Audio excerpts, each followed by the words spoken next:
Hey guys, welcome back to my channel.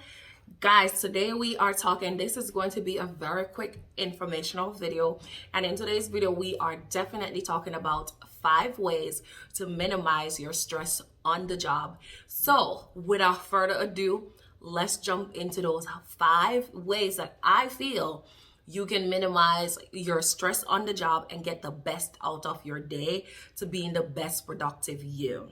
So undoubtedly, most of us have had a job where we work an 8-hour shift, a 10-hour shift, or a 12-hour shift. And with those job duties comes a lot of stress sometimes. So during COVID, of course, a lot of us were working from home. Some of us got into that habit of being able to freely wander and have minimal stress and be in our comfort zone, which is our home. But as we are transitioning back into the full workplace, I know some of those stress are coming back on. So if you see me looking down, I'm looking down because I definitely wrote out all of those 5 for you guys. Yes. So here we go, in no particular order, because there may be one that works for you, the others may not work for you, but these are just some quick ideas. So the first one is to engage in honest emotional reflection. Guys, we want to be able to honestly reflect on our feelings, because what you think or how you think largely impacts how we feel. And this in mental health, guys, we look at this as the behavior chain or a chain of events. Something may occur and we start thinking one way, then we start feeling one way, and then we do something. So if we were to look at this one through the eyes of the behavior chain, it's, for example, you woke up this morning, you woke late, you immediately start thinking, oh my God, I'm going to be fired. Oh my God, I've already been written up this month already. I cannot afford to be written up. And so from those thoughts of just you waking up, which is a situation, you immediately start feeling, you may start feeling anxious, or you may start feeling angry, or you may start feeling depressed and sad. And as a result, you may end up speeding to work. So we want to be able to truly assess and reflect on what we're thinking when we're in the workplace. So if, for example, if you get into work and your boss drops off 2 big files on your desk and say, I need all of these chart audits done by 5 o'clock before the close of business, immediately you may start thinking a whole lot of things. Oh my God, I know he don't think that I'm going to get all of this done, or there's no way I can get all of this done in 8 hours. Lord Jesus, I have this, that, and all the 9 yards. And then before you know it, you may start feeling overwhelmed. You may start feeling stress. You may start feeling some sort of pressure. You may even start feeling some sort of anxiety feeling, such as tightening of the chest, hyperventilation. So we want to be able to reflect what we're thinking. Is what we are thinking truly what we are feeling? And we want to be able to assess that. Are those faulty thoughts popping into our heads to divert our feelings into negativity? So that is the first one on the list. So drop some comments down below and let me know how often this one happens to you guys. Number 2 is going to be to evaluate your coping strategies. Remember, guys, oftentimes in mental health, we say how you deal with stress impacts your mood and your productivity. So if you know that you work well under pressure, your productivity may increase, but the quality of your work may be, you know what I'm saying. So we want to evaluate our coping strategies. Is the way we cope with stress the best way? What are some things that we can do to retweak the way we strategize with stress going on in the workplace? Are you that kind of person that shuts down, get isolated, become mean to your coworkers, all the 9 yards, you get nasty on the phone because you're overwhelmed, you're stressed? So we want to evaluate that, and then once we are able to evaluate that and we're able to retweak it, then we can address that. So that one is a little plain and simple. For example, I work well under pressure. I am not a person that gets flustered easily. However, I'm the opposite on the opposite. If I have too much free time, I am not going to do anything. I'm going to lurk, chat, walk around, and not do anything, because that's the way I cope. But when I have work to do and I strategize for the day and I hit those goals, I'm way more productive and I put out more quality work. So do understand your coping strategies. How you deal with stress deeply and largely impacts your mood and your productivity. So number 3, guys, is going to be take breaks. Now, last year I did a video on 10 habits, and in that video I talked about intentionally taking breaks throughout your workday to reset. So this has made this list again because, guys, I live by this holy grail. This is one of my holy grail.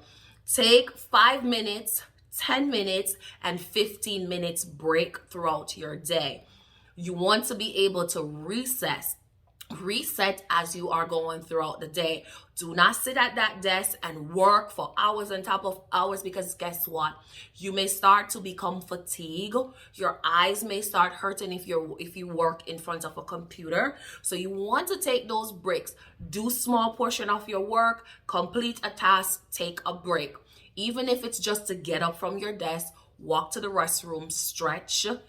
Even if you don't have to use the restroom, and just get back to your office. But take intentional breaks to reset your mind and just to reset your overall mood. Because the more you take some breaks, you'll feel a little bit more productive and a little bit more rejuvenated as you're going throughout the day. That leads me to the next one, guys. Number 4 is to use a energy focused strategy. Let me say that again. Use a energy focused strategy. Meaning, a lot of us go into work and we're on the push. I wish I had a push button, but I don't have a push button, right? So a lot of us go into work and we feel that we can sit there for the whole 8 hours, for the whole 10 hours, the whole 12 hours, whatever it is that you are working.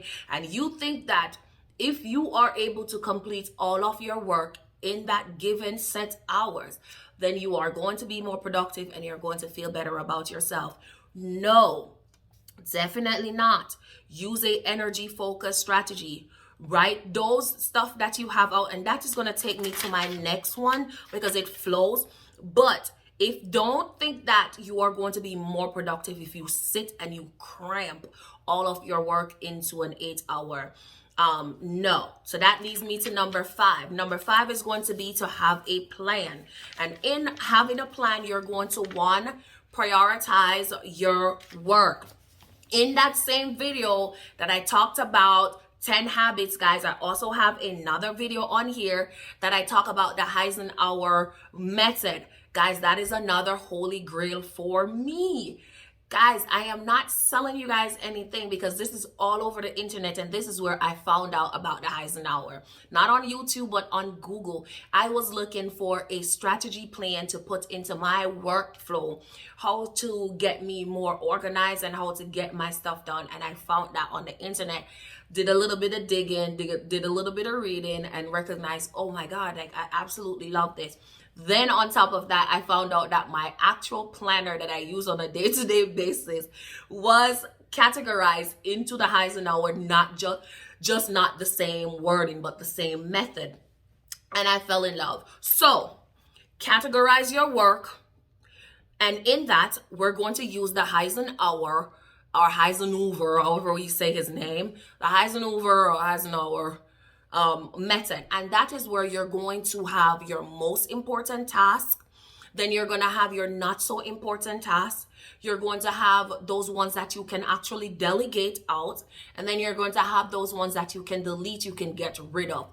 So when you go in, even if you do this for the week or you do this daily, you want to prioritize your work. Categorize those work into those 4 categories. which ones are most important, those ones that comes with a deadline, those ones that are a must meet, those ones that I have to get to them today because they are a priority. Then the not so important ones are still important, however they don't have a deadline of today, so I can actually get to them tomorrow. Don't try to do everything today, all the ones that are important and then all of the ones that are not so important, and then you're becoming overwhelmed.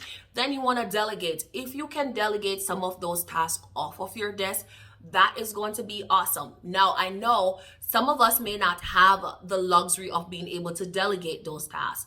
Delegating can still come from you putting that on the back burner and saying, you know what, I may ask a coworker for help with that. That's still some form of delegation. So then you want to put away those things that are not important. They're just frivolous. You're just sitting around on your desk. Declutter those desks, guys. Okay, that is another video, and that's in that 10 habits video I did from 2022. Declutter. All right, this does not have to do only with home.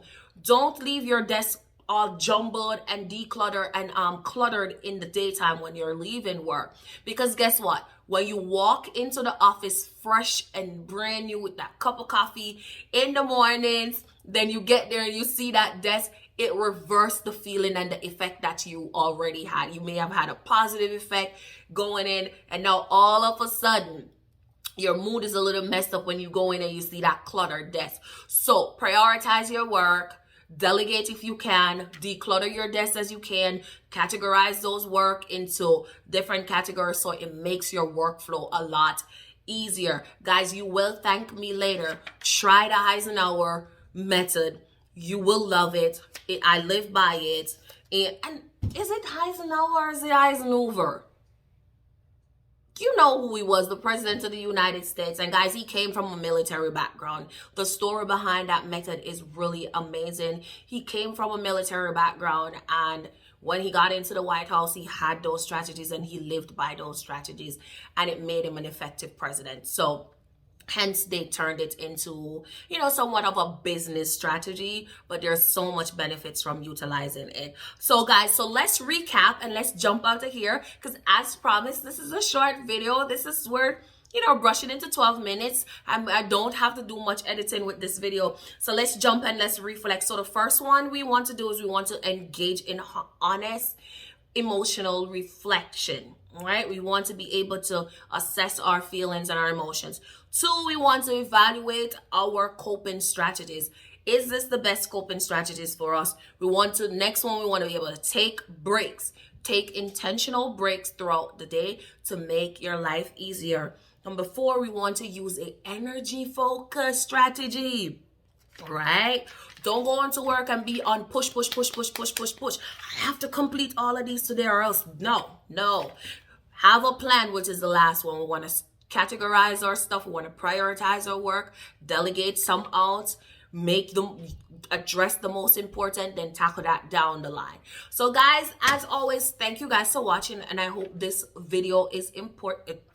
I hope this video is helpful to you as you are going through some overwhelming feeling or stress in the job, and just to get a reset back and control of your workflow, because we don't want to take this home. We want to leave the job feeling accomplished for the day.